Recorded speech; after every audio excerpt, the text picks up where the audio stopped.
ayan, mga kabuyong. Pakain tayo ng hito. Ayan yung hito ko. Kung gaano kalalakas yan. So ganito lang pakain mga kabuyong. Ayan, dito may kamay ko. Gaano karami lang. So tinama naman kung gaano kasisinda yung mga hito ko. Ayan. So nilagay ko pala dito is nasa 550 pesos lang. Tingnan mo yung complete pan ko yan. Tingnan dito yan ah. Ayan.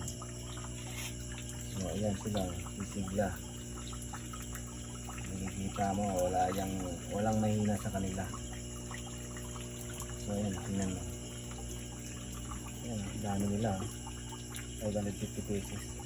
So ito yung aerator ko. Ayan. Tapos yung isa yun. Yun ah. Yung bukal-bukal yung tubig.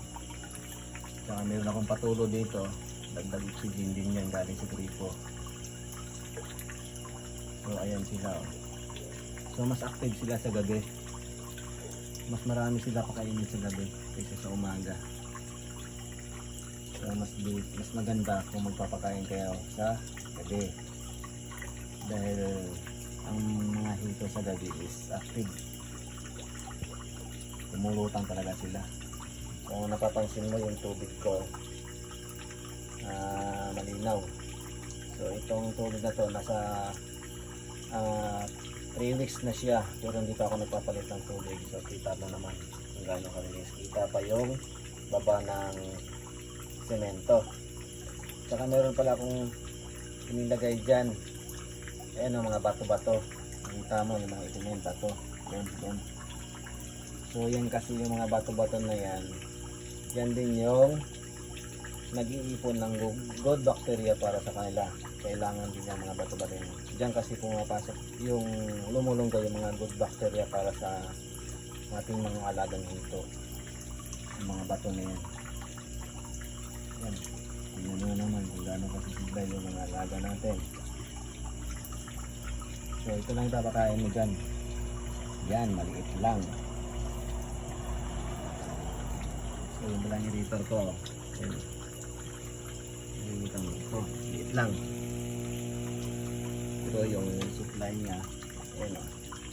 Mga bulbak palaging tubig. Yan. So yung dumi pala nito, yung dumi niya, yan, nakikita yung dumi na yan. Yan, maitim na yan. Yan, ito yung dumi niya yan. Ginagawa ko dyan, pinapahigupan ko ng uso. Para masipsip yung mga dumi-dumi niya yan. Kaya ganyan pa rin yung tubig niya kaputi. Saka hindi siya nangangamoy. Wala siyang amoy.